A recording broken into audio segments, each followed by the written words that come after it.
নমস্কাৰ আজি ২৬ ডিচেম্বৰ এই মুহূৰ্তত কেইবাটাও ব্ৰেকিং নিউজ আহি পৰিছে আমি আপোনালোকক পোনপ্ৰথমে সেইসমূহ আগবঢ়াইছোঁ SIT চাৰ্জশ্বিটৰ পৃষ্ঠা জুবিন গাৰ্গক চৰিত্ৰ হনন কৰিবলৈ বিচৰা হৈছে এই বিস্ফোৰক অভিযোগ অজাপৰ সভাপতি লুৰিণজ্যোতি গগৈ SIT চাৰ্জশ্বিটৰ জৰিয়তে অভিযুক্তক ৰেহাই দিব বিচৰা হৈছে ছিংগাপুৰৰ প্ৰবাসী অসমীয়াসকলকো ৰেহাই দিয়া হৈছে সেনুক দেখি ৰন্ধা বহা সেনুক দেখি দুৱাৰ মৰা নীতি লৈছে মুখ্যমন্ত্ৰী হিমন্ত বিশ্ব শৰ্মাই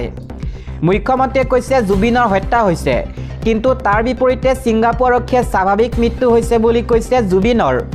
শ্যামকানু সিদ্ধাৰ্থ জেলৰ পৰা ওলাই আহিব ন্যায় ব্যৱস্থাৰ পৰা খাৰিজৰ সুৰুঙা উলিয়াই দিয়া হৈছে 2024 নিৰ্বাচনী বৈতৰণি পাৰ কৰিবলৈ বনোৱা হৈছে চাৰ্জশ্বিট জনতাই বিচৰা ধৰণৰ চাৰ্জশ্বিট নালাগে জুবিন দাই ন্যায় পোৱা ধৰণেহে চাৰ্জশ্বিট লাগে জনতাক সন্তুষ্ট হোৱাতকৈ জুবিন দাই প্ৰকৃত ন্যায় পাব লাগিব এনেধৰণে এতিয়া গৰজি উঠিল অজাপৰ সভাপতি লুৰিণজ্যোতি গগৈ আগবঢ়াইছোঁ ইয়াৰ পাছৰ খবৰ বজৰং দল আৰু বিশ্ব হিন্দু পৰিষদৰ নেতাক আটক কৰা হৈছে বৰদিনৰ সামগ্ৰী লণ্ডভণ্ড কৰি বিপদত বজৰং দল আৰু BHP অৰ্থাৎ বিশ্ব হিন্দু পৰিষদ বজৰং দল বিশ্ব হিন্দু পৰিষদৰ 4জনকৈ নেতাক আটক কৰা হৈছে বৰদিন পালন কৰিবলৈ নিদিও বুলি দাবী কৰিছিল দুয়োটা সংগঠনে লণ্ডভণ্ড কৰিছিল বৰদিনৰ সামগ্ৰী আটক কৰা হৈছে BHPৰ সম্পাদক ভাস্কৰ ডেকা আৰু উপসভাপতি মানস পাটগিৰি লগতে সহ সম্পাদক বিজু দত্ত বজৰং দলৰ সংযোগ নয়নমণি তালুকদাৰক আটক কৰা হৈছে ইয়াৰ পাছৰ খবৰ চৰকাৰে কেৱল মুছলমান লোকলৈ উচ্ছেদৰ জাননী দিছে ইছলাম ধৰ্মাৱলম্বী লোকসকলক বিজেপি চৰকাৰে টাৰ্গেট কৰি লৈছে চৰকাৰে জাৰি কৰা জাননীত কেৱল মাত্ৰ মুছলমান আছে উচ্ছেদৰ জাননীক লৈ এইদৰে গৰজি উঠিল AIUDFৰ বিধায়ক সুজামুদ্দিন লস্কৰ হাইলাকান্দিত 522টা পৰিয়াললৈ প্ৰশাসনে জাৰি কৰিছে উচ্ছেদৰ জাননী 11 অন্য ধৰ্মৰ লোকলৈ উচ্ছেদৰ জাননী দিয়া নাই চৰকাৰে মাত্ৰ এমাহ সময় দি চৰকাৰে উচ্ছেদৰ জাননী দিছে আমি কি দুখ কৰিলোঁ ভাৰতীয় নাগৰিক হৈও আমালৈ কিয় উচ্ছেদৰ জাননী দিছে এই প্ৰশ্ন উত্থাপিত কৰিছে ভুক্তভোগী উচ্ছেদিতই বন বিভাগে একেলগে 522টা পৰিয়ালক ঘৰ খালী কৰিবলৈ দিছে নিৰ্দেশ আৰু মুখ্যমন্ত্ৰীলৈ এই উচ্ছেদ স্থগিত ৰখাৰ বাবে আহ্বান জনাইছে বিধায়ক সুজামুদ্দিন লস্কৰে পৰৱৰ্তী খবৰ শীঘ্ৰে বাংলাদেশ হ'বলৈ গৈ আছে অসমৰ বাংলাদেশী সমস্যাক লৈ এই মহাবিস্ফোৰণ মুখ্যমন্ত্ৰী হিমন্ত বিশ্ব শৰ্মাৰ আৰু মাত্ৰ 10% জনসংখ্যা বৃদ্ধি হ'লেই অসম হৈ পৰিব বাংলাদেশ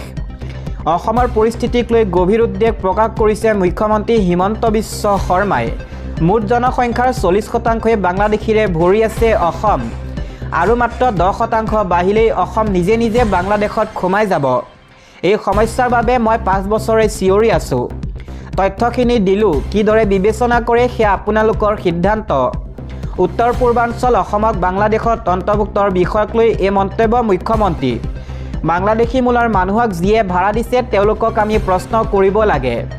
ৰাজহুৱাভাৱে এনেদৰে বিস্ফোৰক মন্তব্য কৰিছে মুখ্যমন্ত্ৰী হিমন্ত বিশ্ব শৰ্মাই দিবলৈছো আন এটা খবৰ এবাৰ বাল্য বিবাহক কেন্দ্ৰ কৰি উত্তপ্ত পৰিস্থিতি থানা ঘেৰাও কৰি শ লোকৰ উত্তাল প্ৰতিবাদ আৰক্ষী জালত পৰিছে অভিযুক্ত যুৱক ৰাজেন ৰাজুৱাৰ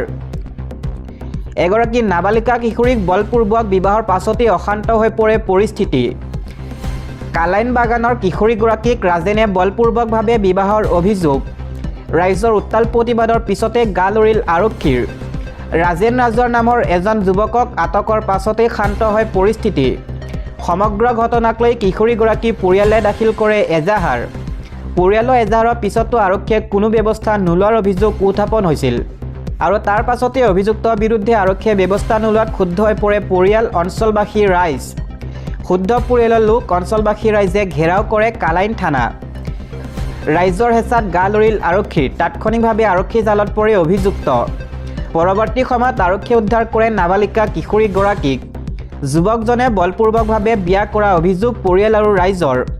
সমগ্ৰ ঘটনাক লৈ অভিযুক্ত ৰাজেন ৰাজুৱাৰক জেৰা অব্যাহত ৰাখিছে আৰক্ষীয়ে আন এটা খবৰ বাৰে বাৰে বিজেপি চৰকাৰৰ প্ৰতাৰণা সহ্য নকৰে কোচ ৰাজবংশীসকলে চৰকাৰৰ বিৰুদ্ধে পুনৰ এলানি আন্দোলনৰ কাৰ্যসূচী ঘোষণা আক্ৰাছুৰ জনজাতিকৰণৰ দাবীত ধাৰাবাহিক প্ৰতিবাদৰে ৰাজ্য কঁপাবলৈ সাজু আক্ৰাছু 30 ডিচেম্বৰৰ পৰা আক্ৰাছুৱে সাব্যস্ত কৰিব ব্যাপক আন্দোলন কোচ ৰাজবংশী জনগোষ্ঠীক প্ৰতাৰণাৰ পৰিণাম ভুগিব লাগিব চৰকাৰে চৰকাৰে স্পষ্ট কৰক নিৰ্বাচনৰ আগত জনজাতিকৰণ কৰিব নে নাই জনজাতিকৰণ নহ'লে বিজেপি চৰকাৰক উফৰাই দিয়াৰো হুংকাৰ প্ৰদান কৰিছে আক্ৰাছুৱে 30 ডিচেম্বৰত শ্ৰীৰামপুৰত ৰাষ্ট্ৰীয় ঘাইপথ অৱৰোধ কৰিব আক্ৰাছুৱে আৰু তাৰ পাছতে 6 জানুৱাৰীত ছাগালিয়াত ৰাষ্ট্ৰীয় ঘাইপথ অৱৰোধৰে জনাব প্ৰতিবাদ 10 আৰু 11 জানুৱাৰীত ৰেলপথ অৱৰোধৰ কাৰ্যসূচী সাব্যস্ত কৰিব আক্ৰাছুৱে দিব লৈছোঁ ৰাজ্যবাসীলৈ এটা ডাঙৰ খবৰ 1 জানুৱাৰীত ৰাজ্যবাসীয়ে পাব কেইবাটাও ডাঙৰ উপহাৰ আৰম্ভ হ'ব 4টাকৈ নতুন আঁচনি 1 জানুৱাৰীৰ পৰা ৰাজ্যত আৰম্ভ হ'ব বাবু আঁচনি যুৱকসকলে কৰিব পাৰিব এই আঁচনিৰ বাবে আবেদন শীঘ্ৰে সাজু কৰক নথিপত্ৰ লগতে 1 জানুৱাৰীৰ পৰা মাত্ৰ 100 টকাতে লাভ কৰিব দাইল চেনি আৰু নিমখ ৰেচন কাৰ্ডৰ হিতাধিকাৰীয়ে পাব এই সুবিধা 1 জানুৱাৰীত অৰুণোদয় হিতাধিকাৰীৰ বাবে মুখ্যমন্ত্ৰীয়ে কৰিব ডাঙৰ ঘোষণা বৃদ্ধি পাব পাৰে অৰুণোদয় আঁচনিৰ ধন জানুৱাৰীত ৰাজ্যবাসীয়ে ৰন্ধন গেছত পাব ৰাজসাহায্য মাত্ৰ 300 টকাতে লাভ কৰিব উজ্জ্বলা ৰন্ধন গেছ মুখ্যমন্ত্ৰী সুলভ ইন্ধন আঁচনি হিতাধিকাৰীয়ে পাব 250 টকা ৰাজসাহায্য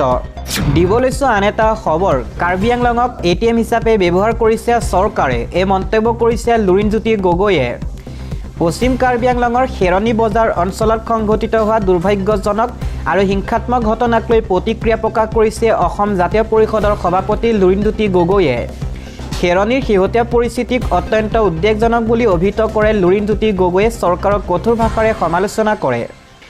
জনজাতীয় লোকসকলৰ ভূমিৰ অধিকাৰ সুৰক্ষিত কৰাৰ দাবীত অব্যাহত থকা প্ৰতিবাদক সমৰ্থন জনাই তেওঁ চৰকাৰৰ ভূমিকাত ক্ষোভ প্ৰকাশ কৰে